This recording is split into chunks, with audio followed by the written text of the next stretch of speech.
Hello guys, మళ్ళీ నేను మీ ముందుకు వచ్చేసాను. నిజంగానే వేసుకోమా క్రీమ్? అదేసుకో, మాకు ఇదేసుకో. ఓకే గైస్, కొంచెం ఎక్కువ తర్వాత ఇదే ఏమన్నా ఇది వేసుకోండి.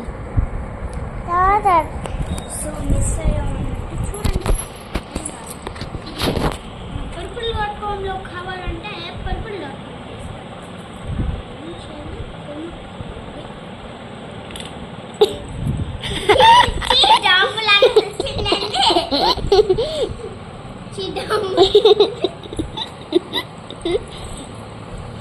నవ్వకూడదు ఏంటి ఏమన్నీ. నిజంగానే పోస్తే అప్పుడు నిజంగా అమ్మాయిలాగా అయిపోతా. అందుకే నిజంగా పోస్తుంది. నా ఫేవరెట్. అప్పుడు మమ్మీ అనుకుంటుంది, ఏందబ్బా ఈ స్కిన్ ఎట్లుందని. లిబ్బవద్దు పెళ్ళిలో అవ్వడు లిబ్బం వేసుకోరు. అది వేసుకోరు. ఎందుకు కటింగ్